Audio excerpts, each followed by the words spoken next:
Hare Krishna, Krishna Krishna, Hare Hare, Hare Rama, Rama Rama, Hare Hare. Ó energia suprema de amor divina, eleva-me, envolve-me, protege-me. Hare Krishna. Bom dia, boa tarde ou boa noite, dependendo do horário em que você está assistindo ao vídeo. Nós vamos continuar agora então com o estudo que nós estamos fazendo desse texto, que é o Bhagavad Gita.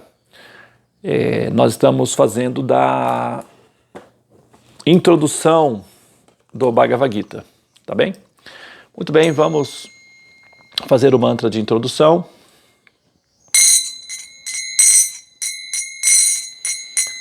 Jaya Radha Madhava Kunja Bihari Jaya Gopi Janavalabha Girivaradari Yashodarandana Braja Janaranjanam Jamunatira Vanachari Jaya Radha Madhava Kunja Bihari Hare Krishna Krishna Krishna Hare Hare Hare Rama Rama Rama Hare Hare Hare Krishna Krishna Krishna Hare Hare Hare Rama Rama Rama Hare Hare Jaya Prabhupada Srila Prabhupada Jaya Guru Deva Jaya Guru Deva Jaya Guru Deva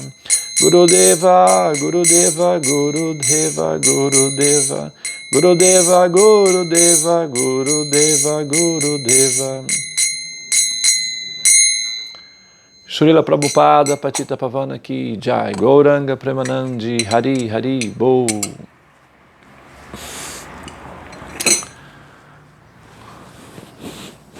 Om Namo Bhagavate Vasudevaya. Om Namo Bhagavate Vasudevaya. Om Namo Bhagavate Vasudevaya.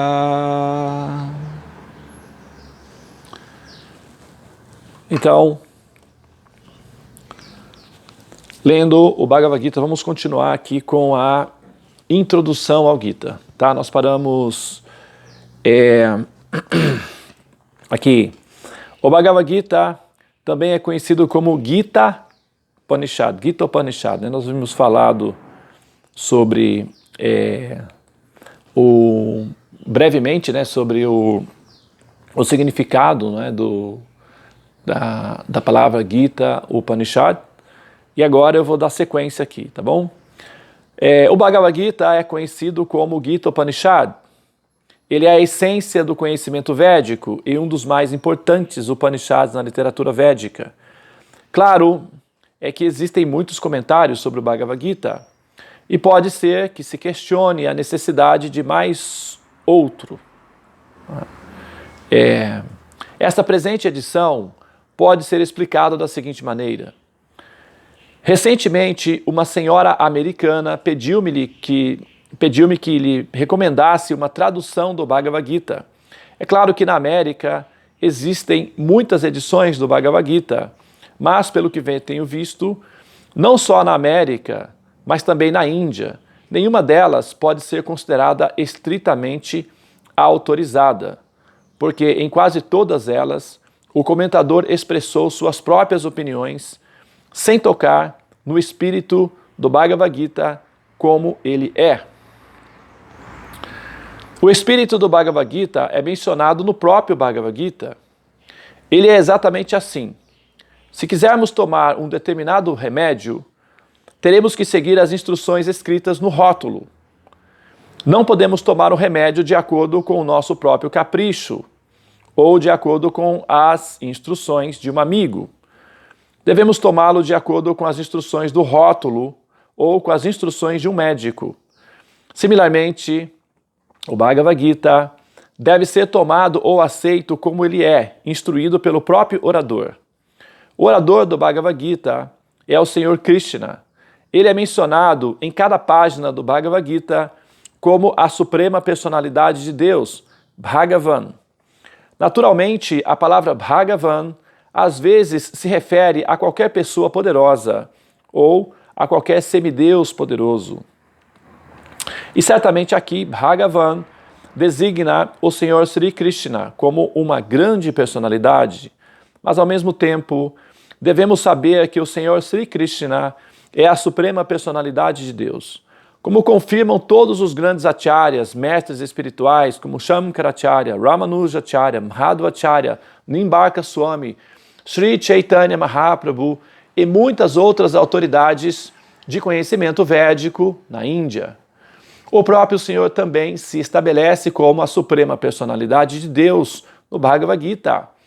E ele é aceito como tal no Brahman Samhita e em todos os Puranas, especialmente no Srimad Bhagavatam. Conhecido como Bhagavata Purana, Krishnastu Bhagavan Swayam. Por isso, devemos tomar o Bhagavad Gita como ele é instruído pela própria Suprema Personalidade de Deus. No 4º capítulo do Bhagavad Gita, o Senhor diz, eu vou entoar agora alguns mantras em sânscrito. Iman vivashvate yogan proktavan nahanavyayan vivashvan manave praha manu ikshvakave abhavit evan parampara praptan iman raja sayo vidhu sakaleneha mahata yogo natash parantapa sa evayan mayate adya yoga proktat puratana bhakto asime sakascheti rahasyan hi etat utaman. Aqui, o Senhor informa Arjuna que este sistema de yoga do Bhagavad Gita foi primeiramente falado ao Deus do Sol, e ao Deus do Sol se expandiu a Manu, e Manu o explicou a Ikshvaku. E dessa forma, por sucessão discipular, um orador depois do outro, esse sistema de yoga vem sendo transmitido. Porém, com o decorrer do tempo, ele se perdeu. Consequentemente, o Senhor tem de falá-lo novamente, dessa vez para Arjuna no campo de batalha de Kurukshetra. Ele diz a Arjuna que está ali relatando esse segredo supremo porque Arjuna é seu devoto e seu amigo. Isso significa que o Bhagavad Gita é um tratado especialmente destinado ao devoto do Senhor. Há 3 classes de transcendentalistas, a saber, o Gyani, o Yogi e o Bhakta, ou seja, o impersonalista, o meditador e o devoto. Aqui o Senhor diz claramente a Arjuna que está fazendo dele o primeiro receptor de um novo parampara, ou sucessão discipular, porque a velha sucessão se havia rompido. Era desejo do Senhor, portanto, estabelecer um outro parampara, na mesma linha de pensamento que veio do Deus do Sol aos outros e era seu desejo que seus ensinamentos fossem distribuídos mais uma vez para Arjuna. Ele queria que Arjuna se tornasse a autoridade no entendimento do Bhagavad Gita. Assim vemos que o Bhagavad Gita foi instruído a Arjuna especialmente porque Arjuna era um devoto do Senhor, discípulo direto de Krishna e seu amigo íntimo. Por isso, o Bhagavad Gita é melhor compreendido por uma pessoa que tenha qualidades similares às de Arjuna. Isto é o mesmo que dizer que a pessoa tem que ser um devoto numa relação direta com o Senhor. Então, logo a pessoa converte-se num devoto do Senhor, ela tem também uma relação direta com o Senhor. Este é um assunto muito elaborado, mas em resumo, pode-se estabelecer que um devoto está numa relação com a Suprema Personalidade de Deus dentro de um dos 5 modos. Então vai descrever quais são os 5 modos agora. Pode-se ser um devoto em estado passivo, pode-se ser devoto em estado ativo, pode-se ser devoto como amigo, pode-se ser devoto como pai ou mãe, pode-se ser devoto como uma amante conjugal. Bom, eu vou parar aqui, não é, para não ser um monólogo, e vou fazer alguns comentários que eu acho pertinentes serem feitos aqui.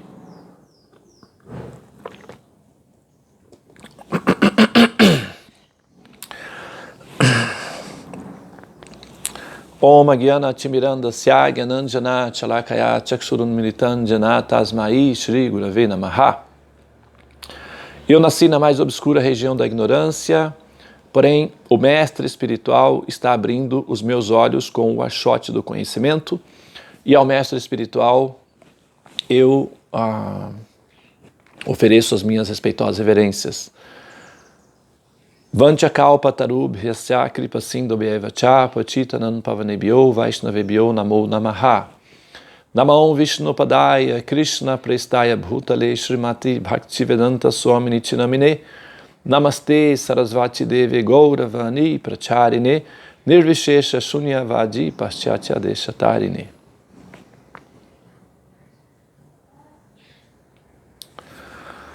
Muito bem, então, olha só. Algumas colocações aqui que Prabhupada fez, eu vou recontextualizar. Na verdade, durante o estudo todo do Bhagavad Gita, eu vou fazer algumas contextualizações, não é? A respeito de algumas das colocações, das falas do próprio Srila Prabhupada. É muito comum, não é, que assim, as pessoas elas levantam perguntas e fazem as colocações a respeito, porque Prabhupada, ele como líder, não é, como autoridade espiritual, ele também é alvo, ele é foco, não é, das críticas do público que eventualmente, não é, por não estarem assim completamente acostumados, não é, ao estilo de Prabhupada ou ao contexto cultural em que Srila Prabhupada apareceu, tecem críticas. Desculpa.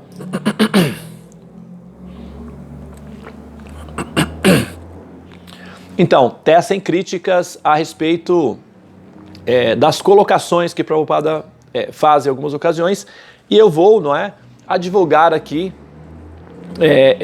Srila Prabhupada, evidentemente que eu vou advogá-lo, né? Eu vou defender a posição de Prabhupada. Isso não significa necessariamente que eu serei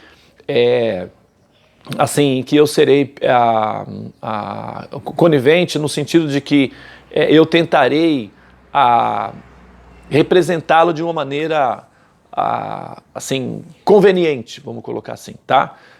Eu vou fazer isso daí da maneira mais objetiva e coerente possível. Aqui, por exemplo, numa dessas, por exemplo, em que Prabhupada diz aqui, ele deu um exemplo de que esta presente edição pode ser explicada da seguinte maneira. Recentemente, uma senhora americana pediu-me que recomendasse uma tradução do Bhagavad Gita. É claro que na América existem muitas edições do Bhagavad Gita, mas, pelo que tenho visto, não só na América, mas também na Índia, nenhuma delas pode ser considerada estritamente autorizada, né? Uma vez, uma pessoa fez a seguinte colocação para mim, mas aqui Prabhupada está dizendo que nenhuma tradução do Bhagavad Gita é autorizada. Prabhupada está dizendo que nenhuma tradução do Bhagavad Gita, inclusive na Índia, é realmente autorizada. E aí, nesse ponto, os devotos de Krishna que estiverem me assistindo, né, os bhaktas de Krishna, vão compreender melhor o que eu estou falando, até porque, né, estão na parte mais íntima do processo. Essa pessoa levantou a seguinte consideração. Ela colocou da seguinte maneira: eu até acho um pouco estranho o fato de Prabhupada ter um mestre espiritual que escreveu o Bhagavad Gita, que traduziu o Bhagavad Gita, não é? Existem outros acharyas antes do próprio Srila Prabhupada que também haviam escrito o Bhagavad Gita. Então, como o Prabhupada está dizendo aqui que nenhuma outra tradução do Bhagavad Gita está autorizado, então ele está falando que a única tradução do Bhagavad Gita é a dele e os outros mestres são desautorizados também. E por que ele, ao invés de escrever o Bhagavad Gita, simplesmente não traduziu os Bhagavad Gitas, ou o Bhagavad Gita que já havia sido feito, né? Por que se dar ao trabalho de refazer todo o Bhagavad Gita novamente, quando já havia outros Gitas já publicados, inclusive o próprio mestre espiritual dele, Bhaktisiddhanta Sarasvati, já tinha publicado um Bhagavad Gita. Então, de acordo com o conceito de que o discípulo jamais se sente superior ao mestre, então não seria muito mais prático ele simplesmente traduzir o texto que já estava feito do mestre espiritual dele, e essa colocação aqui de que nenhum outro Bhagavad Gita é autorizado, só o dele é autorizado, isso me parece uma afirmação extremamente audaciosa e radical. E aí você pode me dar alguma explicação sobre o que você pode compreender disso? Então, é claro que a pessoa, quando fez essa pergunta, ela estava me provocando, né? Estava querendo me provocar e tal. Não era uma pergunta realmente, uma questão que ela tinha. Na verdade, ela tinha observado esse ponto e estava tentando, de alguma maneira, me desarticular com essa colocação. Mas, de qualquer maneira, se a gente filtrar essa pergunta e tirar o sentimento, talvez, de ataque, ou a crítica, ou o aspecto corrosivo, né, venenoso dessa crítica, se a gente separar o leite do veneno, né, vamos dizer assim, e pegar apenas a parte do néctar dessa crítica, ela é muito construtiva, ou essa observação é muito construtiva porque pode ser uma observação que até mesmo um devoto, né, um seguidor de Prabhupada pode fazer naturalmente, né? Claro que a maneira como que um devoto faz uma observação é bem diferente de como foi colocado a pergunta para mim. Então ele coloca com humildade, com respeito e realmente querendo entender, né? Não com esse princípio, esse espírito de crítica. Mas a pergunta, a questão, a crítica é autêntica, é válida, e eu vou aqui dar uma exposição a esse respeito, vou dar uma explicação a esse respeito, né? Bom, são alguns fatores. Primeiro, o primeiro deles é o seguinte: quando o Srila Prabhupada, isso é uma questão, já é mais uma questão técnica, né? Srila Prabhupada, ele fazia parte de uma comunidade chamada Gaudiya, né? A comunidade Gaudiya. Essa comunidade de Vaishnavas, ou devotos Gaudiyas, é porque Gaudiya é a região que tem ali na Bengala, chamado Gauda Desh, é a região da Bengala. Então os Vaishnavas que surgem a partir daquele ambiente são chamados os Gaudiyas, né? E Gaudiya Vaishnavas são esses Vaishnavas aí, tá? Então, veja bem, o que acontece? Srila Prabhupada, ele fazia parte dessa comunidade. E quando Bhaktisiddhanta Sarasvati Thakur, que foi o mestre espiritual de Prabhupada, fundou uma sociedade, não é? Uma sociedade como a ISKCON, não é? Uma sociedade de devotos. E essa sociedade de devotos tinha diretrizes, não é?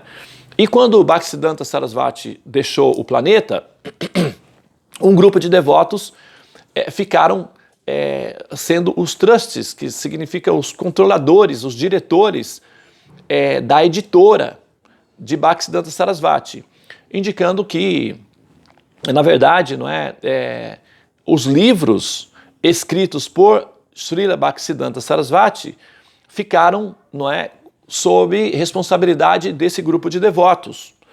E esse grupo de devotos autorizava ou não autorizava lidar com os livros de Bhaktisiddhanta Sarasvati na medida em que eles tivessem uma ligação com a instituição que foi fundada por Bhaktisiddhanta Sarasvati. Srila Prabhupada, ao vir para o Ocidente, ele viu, não é, assim, a necessidade de fundar uma nova sociedade, porque os moldes da instituição em que ele fazia parte não eram adaptados não eram flexíveis suficientes para ser uma sociedade que abarcasse um grande número de pessoas. Porque uma das regras, por exemplo, da Gaudiya é que não se aceitava, por exemplo, mulheres com funções sacerdotais ou vivendo em ashrams. Então, existia aí umas certas limitações que impedia a expansão da consciência de Krishna, principalmente no Ocidente. Na Índia, até funciona porque o povo indiano já está acostumado com os templos sendo guiados ou liderados especificamente por homens, não é? Mas no Ocidente já não poderia ser assim. Então, o que acontece? Prabhupada, ao fundar a própria instituição, ele não poderia usar o Bhagavad Gita do mestre espiritual dele porque haviam questões de direitos autorais, já que Prabhupada havia fundado uma instituição particular. Então ele não usou o Bhagavad Gita do próprio mestre espiritual porque haviam questões relacionadas de divergências administrativas. E Srila Prabhupada não queria criar nenhuma comoção, né, nenhum estresse no relacionamento dele com os irmãos espirituais dele, nesse sentido, porque o estresse viria sim, mas por outros motivos, né? Esse motivo poderia ser evitado. Além do mais, o impacto que a sociedade ocidental produziu em Prabhupada pressionou o próprio Prabhupada para que fizesse novamente o Bhagavad Gita.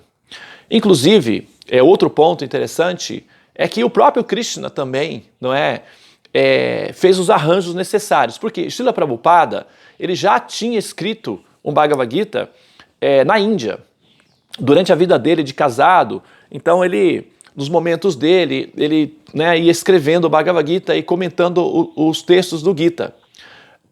Sri Chaitanya Mahaprabhu, que é o fundador, não é assim, o inaugurador supremo do movimento de Sankirtana nesse planeta, ele deu a instrução para que os seus discípulos escrevessem livros, fizessem comentários, falassem sobre a consciência de Krishna através de escrever livros, que é uma terapia ocupacional para o próprio devoto, purifica o coração daquele que fala sobre Krishna e, ao mesmo tempo, espalha a bem-aventurança, que é o amor por Krishna ao seu redor. Então, escrever livros é uma instrução diretamente dada pelo próprio Sri Chaitanya Mahaprabhu. Então, todo devoto ele deve se ocupar na função de escrever e falar. E os livros oficiais são Bhagavad Gita, Srimad Bhagavatam e Sri Chaitanya Charitamrita. Então, os devotos eles vão falar sobre esses livros e comentar sobre esses livros. Então, não tem nada de contraditório no fato de Srila Prabhupada ter refeito todo o material, porque, primeiramente, se pode reciclar, não é, os conhecimentos, renová-los, rejuvenescê-los, atualizá-los, fazer um update deles, né? Como eu disse, o livro, o Bhagavad Gita, o comentário do Bhagavad Gita que Srila Prabhupada havia feito durante a vida dele de casado na Índia, desapareceu, sumiu. Na biografia de Srila Prabhupada, o livro estava pronto. Prabhupada passou, acho que, alguns anos escrevendo, e ele conseguiu uma pessoa que se interessou em publicar o Bhagavad Gita de Prabhupada. E quando ele chegou em casa para pegar os manuscritos, onde é que estavam os manuscritos? Tinham desaparecido totalmente. E Srila Prabhupada Então ele achou, né, na biografia dele, tá? Ele falou isso daí. Ele desconfiou que a esposa dele tivesse trocado os manuscritos dele, vendido, feito algum negócio, algum business com o manuscrito dele e conseguido trocado por chá, né? Ele fez assim, talvez uma ironia, né? Falando, você deve ter trocado o Bhagavad Gita por chá, porque a esposa dele gostava de tomar chá e Prabhupada era meio assim, ele tinha sido feito parte do movimento do Gandhi, né? E o Gandhi era ele era anti-inglês, não é? E o chá foi um hábito que os ingleses introduziram e tal, então o Prabhupada tinha uma certa aversão ao fato de o pessoal tomar chá, e porque o chá também tem certas substâncias, como a cafeína e tal, que estimulam o sistema nervoso central, e isso pode ser uma interferência negativa para o processo da purificação. Então tinha essas questões e ele tinha uma certa restrição ao chai, né, que era que os indianos tomavam muito. Ele também entendia que aquilo era uma distração da ignorância, porque a pessoa ficava ali tomando chai e não pensava em mais nada ou não fazia mais nada, alguma coisa assim. Eram as opiniões de Prabhupada. E a esposa dele gostava muito de tomar chá, e aí desapareceu o Bhagavad Gita de Prabhupada. Então, quando ele foi publicar, justamente no período que ele conseguiu tudo, né, tinha escrito, deu muito trabalho, e aí encontrou uma pessoa interessada em editar o Bhagavad Gita, ele foi procurar e, voilá, cadê? Desapareceu. E ficou assim. E ele ficou muito triste, frustrado e pensou, bom, tudo bem, deve ser um arranjo de Krishna, vamos começar novamente. E realmente foi um arranjo de Krishna, esse Bhagavad Gita de Prabhupada ter desaparecido, porque quando Prabhupada veio para o Ocidente, ele teve uma outra experiência de realidade, e o Bhagavad Gita que Prabhupada traduziu a partir da interação dele com o Ocidente, foi muito mais assim, consciente da realidade que o mundo estava vivendo naquele presente momento, né? Tanto é que Prabhupada, ele terminou o Bhagavad Gita no ano de 1971, né? No ano de 1971. Eu não tinha nascido ainda, eu nasci em 72, então no ano de 1971, ele chegou no Ocidente em 60 e... Isso já eram 3 anos depois, mais ou menos 3 anos depois, que Prabhupada já estava com atividades no Ocidente e já tinha tido muitos discípulos e experiências diretas na convivência com o pensamento ocidental, ou a mentalidade ocidental, ou as crises existenciais ocidentais, né? E assim, esse daí é um dos motivos pelos quais houve, não é, essa questão aí de ter refeito, não é, o Bhagavad Gita e não ter necessariamente usado o Bhagavad Gita do próprio mestre espiritual de Srila Prabhupada. Então tá, essa é uma explicação. Agora a outra é a seguinte, quando ele fala aqui, olha, que todos os outros Bhagavad Gitas da Índia são desautorizados, ele está mencionando que os Bhagavad Gitas que não são Vaishnavas, tá? Evidentemente que Prabhupada não está mencionando o próprio mestre espiritual dele. Gente, hoje tá... Desculpa aí, tá? Deve estar até te incomodando também, não é?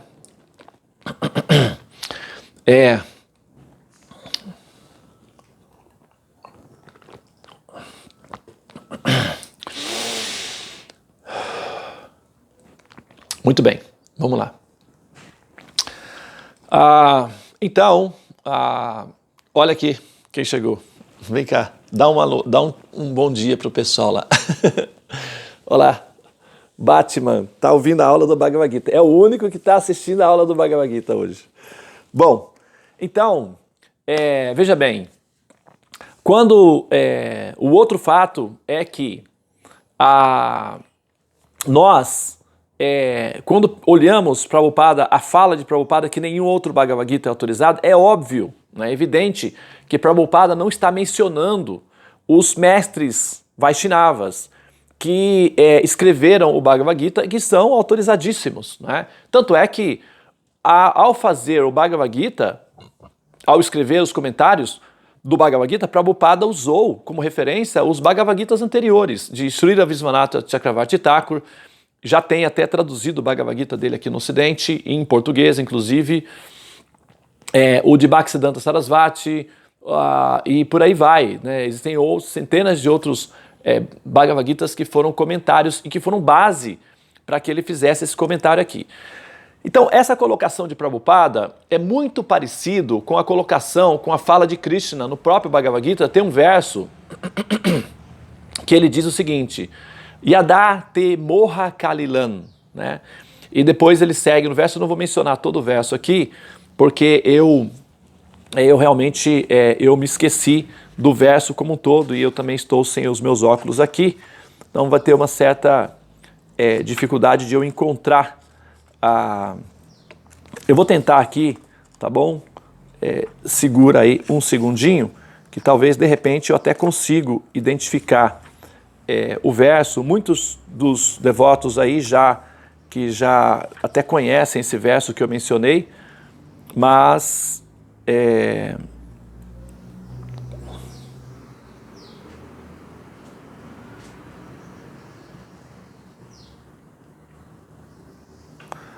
eu não estou conseguindo identificar aqui.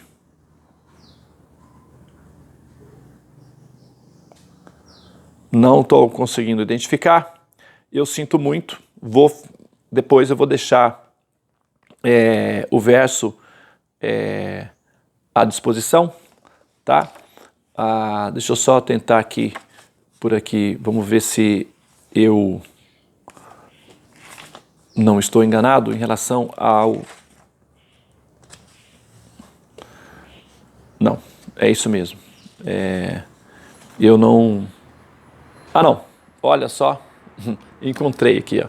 É o verso 52 do capítulo 2, tá? Yada te moha kalilan budir tiati tarishyati tadagantashi nirvedan shrutavyasya shrutasya tya. Então Krishna diz o seguinte: quando sua inteligência superar a densa floresta da ilusão, você vai se tornar indiferente a tudo que se tem ouvido e a tudo que ainda se há de ouvir. Né? Veja bem, quando sua inteligência superar a densa floresta da ilusão, você se tornará indiferente a tudo que já tem ouvido e tudo que você ainda vai ouvir. Né? Isso significa o quê? Significa que nós vamos parar então de estudar o Bhagavad Gita, né? Vamos fechar o Gita, pronto. E por quê? Se nós vamos ficar, após adquirir conhecimento, nós vamos ficar indiferente a tudo